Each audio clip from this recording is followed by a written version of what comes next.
Hello guys, पीछे का माहौल, लोकेशन और गंगा जी को देखकर आप समझ ही गए होंगे कि मैं कहाँ पर हूँ। अगर आप लोग अभी भी नहीं समझे हैं तो मैं बता दूँ कि मैं आज हर की पौड़ी यानी हरिद्वार में हूँ। हरिद्वार, जिसका शाब्दिक अर्थ है ईश्वर का प्रवेश द्वार, यह भारत के उत्तराखंड राज्य में स्थित एक अत्यंत प्राचीन और पवित्र तीर्थ स्थल है, जो कि हिंदुओं के 7 सबसे पवित्र शहरों में से एक है।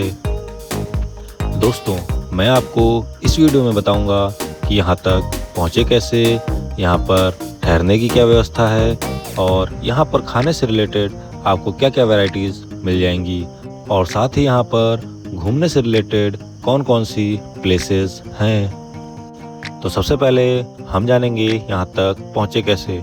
तो यहाँ पर आप ट्रेन, बस या फिर फ्लाइट से भी आ सकते हैं।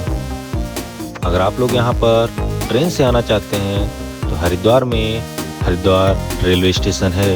यह देश के बड़े बड़े शहरों से अच्छी तरह कनेक्टेड है। और अगर आप बस से आना चाहते हैं तो हरिद्वार में बस स्टैंड है। यहाँ के लिए आपको देश के बड़े बड़े शहरों से डायरेक्ट बसेस मिल जाएंगी, जिसे आप ओवरनाइट जर्नी करके भी आ सकते हैं। और अगर आप लोगों का प्लान फ़्लाइट से आने का है तो यहाँ का सबसे नज़दीकी एयरपोर्ट देहरादून में है, जो यहाँ से 35 किलोमीटर की दूरी पर है, जिसे आप लगभग 1 घंटे में बाई कार या फिर बाई बस भी कवर कर सकते हैं। हरिद्वार पहुंचकर आपको ई रिक्शे से हर की पौड़ी तक जाना होगा। यहाँ तक तो थी हरिद्वार पहुंचने के बाद। अब बात आती है यहाँ पर ठहरे कहाँ। तो हरिद्वार में आप हर की पौड़ी के पास या फिर हरिद्वार रेलवे स्टेशन के पास कोई अच्छा सा होटल या फिर धर्मशाला बुक कर सकते हैं, जहाँ एक धर्मशाला आपको 500 रुपये में और एक डिसेंट होटल आपको लगभग 1000 रुपये में मिल जाएगा। होटल में पहुंचकर आप फ्रेशन अप हों और सीधे निकल जाएं हर की पौड़ी में। वैसे तो यहाँ पर स्नान के लिए बहुत सारे पवित्र घाट हैं, लेकिन हर की पौड़ी को सबसे पवित्र घाट माना जाता है। यह वह स्थान है जहाँ माना जाता है कि भगवान विष्णु जी ने अपने चरण छोड़े थे और अमृत की बूंदें गिरी थी, और यहीं से ही माँ गंगा नदी पहाड़ों को छोड़कर मैदानी इलाकों में प्रवेश करती हैं। यहाँ पर दिन के समय और शाम को बहुत ज़्यादा भीड़ होती है। अगर आप लोग भीड़ को अवॉइड करना चाहते हैं तो यहाँ पर स्नान के लिए आपको सुबह सुबह ही आना होगा। ऐसा माना जाता है कि यहाँ पर पवित्र मन से स्नान मात्र से ही आपके सारे पाप नष्ट हो जाते हैं। यहाँ पर बना हुआ धनुष पुल और शंकर जी की विशाल मूर्ति आपका दिल जीत लेती है। गंगा नदी में स्नान करके घाट के किनारे बने हुए पवित्र मंदिरों में आप दर्शन प्राप्त करेंगे। घाट के किनारे ही आपको बहुत सारी छोटी छोटी दुकानें मिल जाएंगी, जहां से लोग पूजा की सामग्री, खिलौने और अन्य प्रकार की शॉपिंग करते हैं। हरिद्वार की गलियों से होते हुए लगभग 200 मीटर पर ही आपको मनसा देवी पैदल प्रवेश द्वार या फिर रोपवे दिख जाएगा।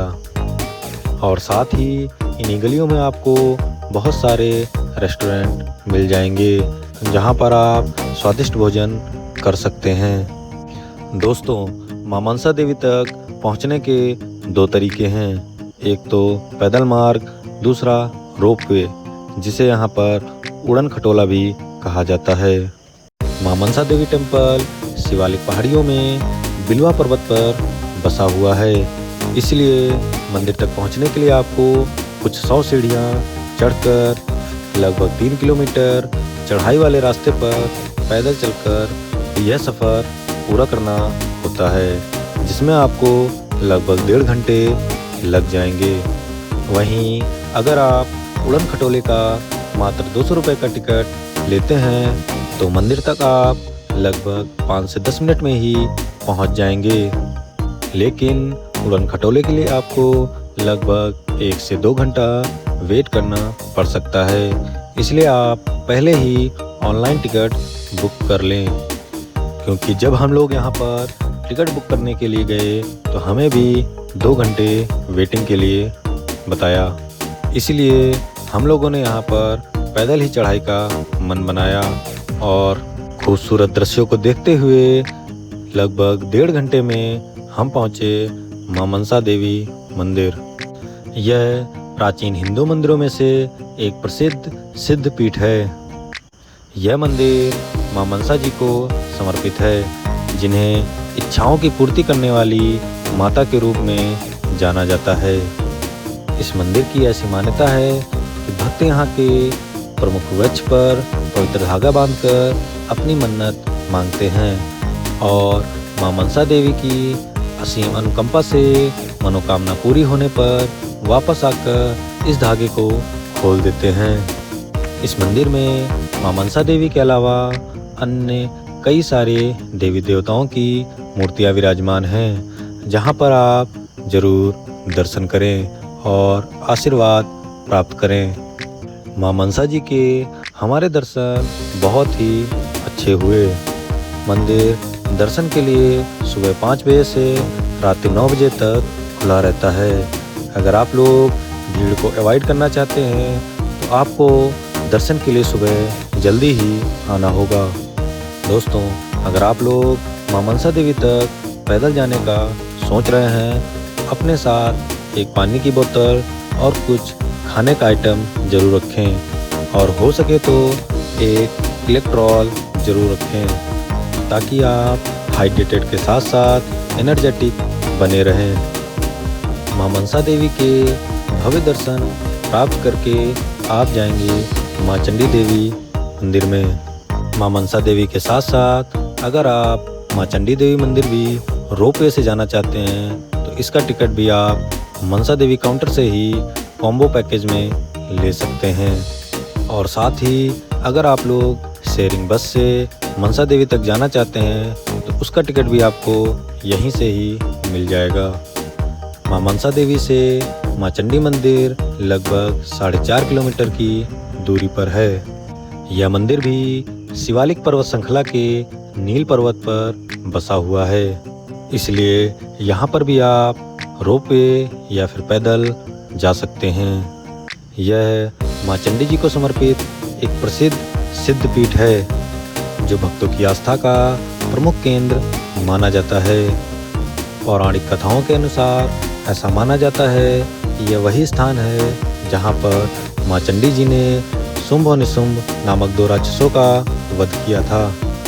मां चंडी जी के अद्भुत दर्शन प्राप्त करके रोपवे के पास बने रेस्टोरेंट में आप भोजन कर सकते हैं। फिर होटल में जाकर आप थोड़ी देर रेस्ट करेंगे और शाम को निकलेंगे यहाँ की प्रसिद्ध गंगा आरती देखने के लिए, जिसके लिए आपको दोबारा हर की पौड़ी पर ही आना होगा। हरिद्वार के हर की पौड़ी पर होने वाली विश्व प्रसिद्ध गंगा आरती सूर्योदय और सूर्यास्त दोनों समय पर होती है।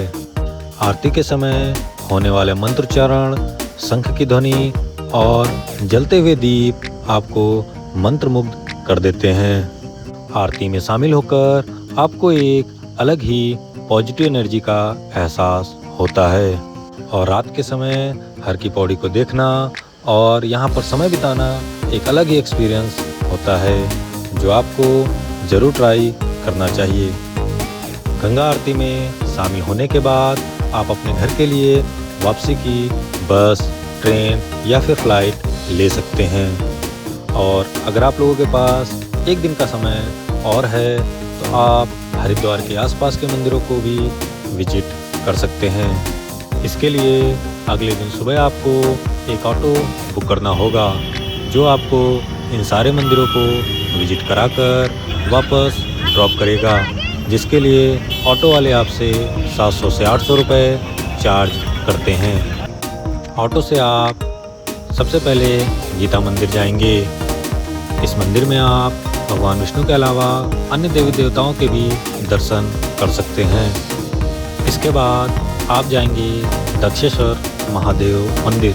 पौराणिक कथाओं के अनुसार माता सती के पिता राजा दक्ष प्रजापति ने इसी स्थान पर एक यज्ञ का आयोजन किया, जिसमें भगवान शिव को आमंत्रित नहीं किया।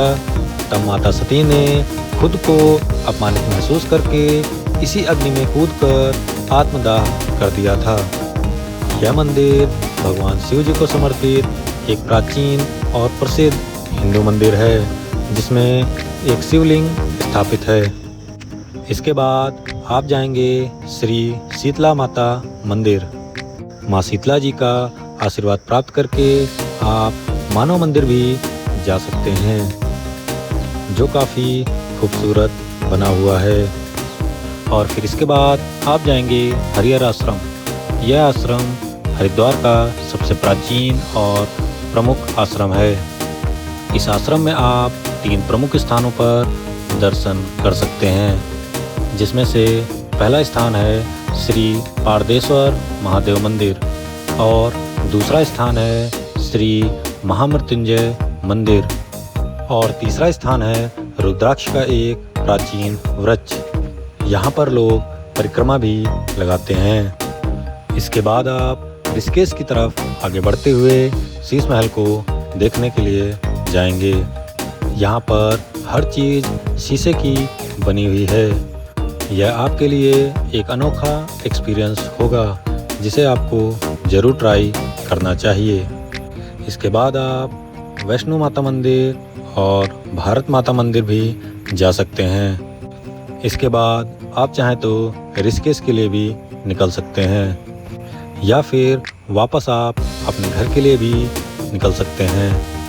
इस प्रकार आपकी 1 दिन या फिर 1.5 दिन की यात्रा समाप्त होगी।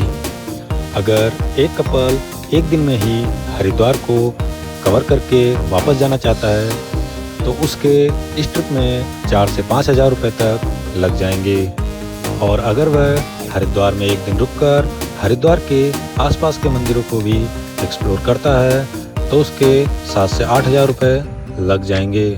दोस्तों, अगर आप लोग 4 धाम की यात्रा करना चाहते हैं, तो हरिद्वार ही वह प्रमुख स्थान है जहां से सबसे ज़्यादा लोग 4 धाम की यात्रा शुरू करते हैं, क्योंकि बहुत सारे लोग यहाँ की हर की पौड़ी में गंगा स्नान करके 4 धाम की यात्रा पर निकलते हैं, जिसे बहुत ज़्यादा शुभ माना जाता है। और साथ ही यहाँ पर बहुत सारे टूर एंड ट्रेवल्स के ऑफिसेस मिल जाएंगे, जो आपको काफ़ी अफोर्डेबल प्राइस पर 4 धाम की यात्रा करवा देते हैं। दोस्तों, अगर आपको मेरी यह वीडियो इन्फॉर्मेटिव लगी हो, तो वीडियो को लाइक, कमेंट और शेयर ज़रूर करना। और जो साथी मेरी इस वीडियो को पहली बार देख रहे हैं, वो मेरे चैनल को सब्सक्राइब करके बेल आइकन ज़रूर दबाएं। फिर मिलते हैं एक नई वीडियो में एक नई यात्रा के साथ। तब तक के लिए जय माता दी, जय हिंद।